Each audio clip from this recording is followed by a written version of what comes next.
Buscando abordar os preceitos do Alcorão através da perspectiva da igualdade de gênero, o feminismo islâmico tem gerado certa estranheza por parte dos movimentos feministas ocidentais. Mas afinal, o que é o feminismo islâmico? É o que veremos a seguir. Mas, antes de entender propriamente o feminismo islâmico, precisamos pensar em como o feminismo começou a ser difundido nos países muçulmanos. No início do século XX, o pensamento feminista que já circulava por vários países muçulmanos na África e na Ásia tinha como base ideias modernas, secular-nacionalistas e humanitárias, buscando possibilitar a participação da mulher na esfera pública, isto é, na construção da nação e da sociedade nos primeiros tempos pós-coloniais. Surgindo assim vários movimentos que buscavam o melhoramento da condição da mulher no contexto muçulmano. Esses primeiros movimentos ficaram conhecidos como feminismo secular. Articulado ao conceito de igualdade cidadã, esses movimentos tinham como objetivo tornar a mulher portadora de direitos civis. Porém, suas lutas se restringiam à cidadania e à esfera pública da sociedade, não formulando a igualdade entre mulheres e homens no interior da família, lugar em que ocorrem as maiores injustiças para as mulheres muçulmanas. Apesar do feminismo secular não ter se preocupado com as questões familiares, ele garantiu o direito à instrução e à educação, o que possibilitou avanços na igualdade de gênero. E como surge o movimento feminista islâmico? Buscando elaborar um discurso que incluísse a igualdade no seio da família e que contemplasse a igualdade de gênero dentro do Islã, o feminismo islâmico, como ficou conhecido, se dividiu em duas fases, buscando articular três elementos importantes. O primeiro, uma releitura da importância da mulher dentro da sociedade muçulmana. Segundo, uma releitura crítica do Alcorão. E, por fim, reconsiderações sobre a jurisprudência islâmica. A primeira fase do feminismo islâmico contou com a importante contribuição da filósofa Amina Wadud, que em seus trabalhos utilizou o gênero como instrumento de uma investigação sobre igualdade de gênero no Alcorão. Segundo a autora, as mulheres não eram tratadas de forma igualitária nas sociedades muçulmanas, e assim pesquisou mais particularmente se o próprio Alcorão proclamava a diferença entre homens e mulheres. Realizando uma análise sistemática do Alcorão, apontou para numerosos versículos que demonstravam explicitamente a ideia de igualdade de gênero. Assim, a autora aconselha que o Alcorão deve ser lido sempre no seu melhor sentido e que os ideais mais elevados do texto devem superar as leituras literárias existentes no livro sagrado. Mas, como as pensadoras islâmicas desenvolveram seus trabalhos acerca do assunto?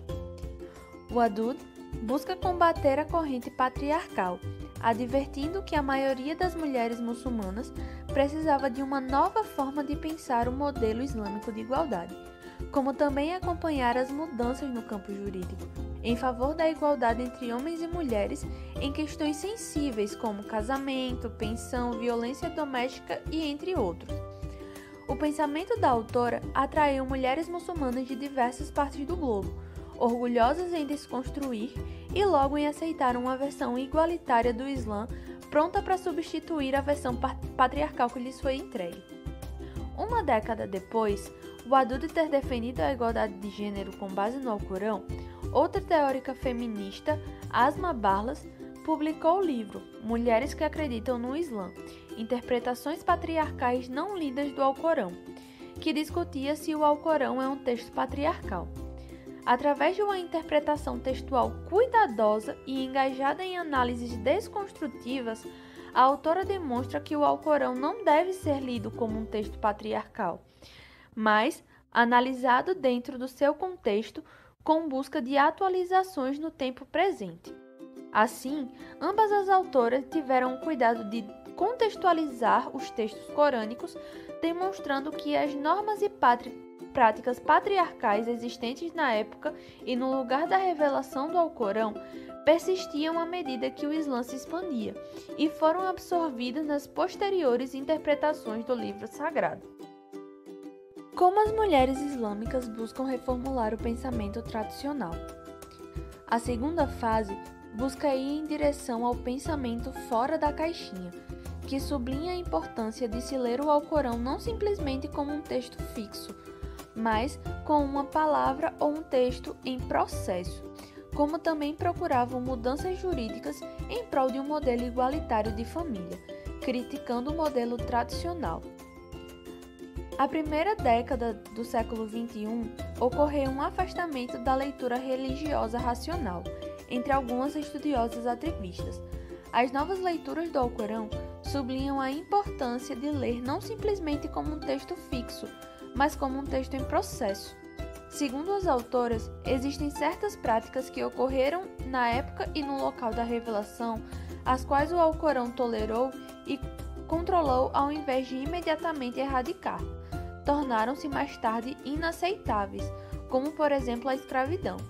Nesse sentido, as mesmas aceitaram o fato de serem potencialmente guiados pelo texto, mas não limitados às suas particularidades.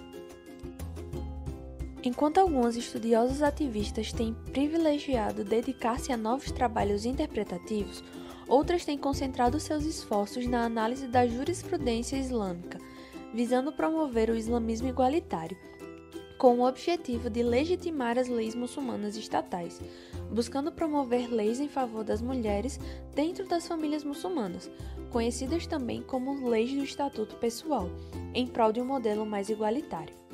Entretanto, é impossível dialogar com a jurisprudência tradicional e com a fortaleza criada dentro da família patriarcal para construir um modelo mais igualitário de família.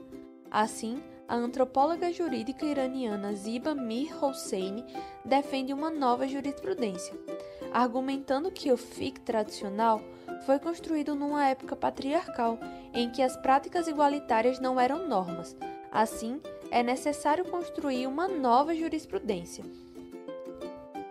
A base de uma reforma jurídica só poderá acontecer quando o Estado for favorável a um modelo mais igualitário de família, como se viu na recente reforma do Código de Família no Marrocos, construído a partir de um modelo igualitário. A incansável campanha das feministas seculares marroquinas, desde o ano de 1980, em prol de uma nova lei da família e de seu acesso num momento decisivo ao discurso feminista islâmico, as levou à vitória. A transformação do direito na família de Marrocos serve, assim, de exemplo para outros países muçulmanos. E como o feminismo islâmico se relaciona com o Ocidente? Logo após a disseminação da primeira onda do feminismo na América e na Europa, começaram a surgir críticas de mulheres que se sentiam excluídas pelos discursos usados pelas feministas, especialmente a reivindicação de representação universal das mulheres foi questionada por muitas, que sentiu que suas experiências eram muito diferentes das mulheres brancas comuns, ocidentais e classe média. Além disso, feministas negras sustentaram que o feminismo branco e burguês só colocou na mesa os problemas da experiência de opressão de mulheres brancas de classe média. As mulheres negras americanas trouxeram então a discussão de que seus problemas não deveriam apenas ser vistos pela ótica do gênero. Kimberly Crenshaw traz que a classe, casta, cor, raça, etnia, religião, origem nacional e orientação sexual são marcadores que fazem a diferença na forma como as mulheres vivenciam a discriminação.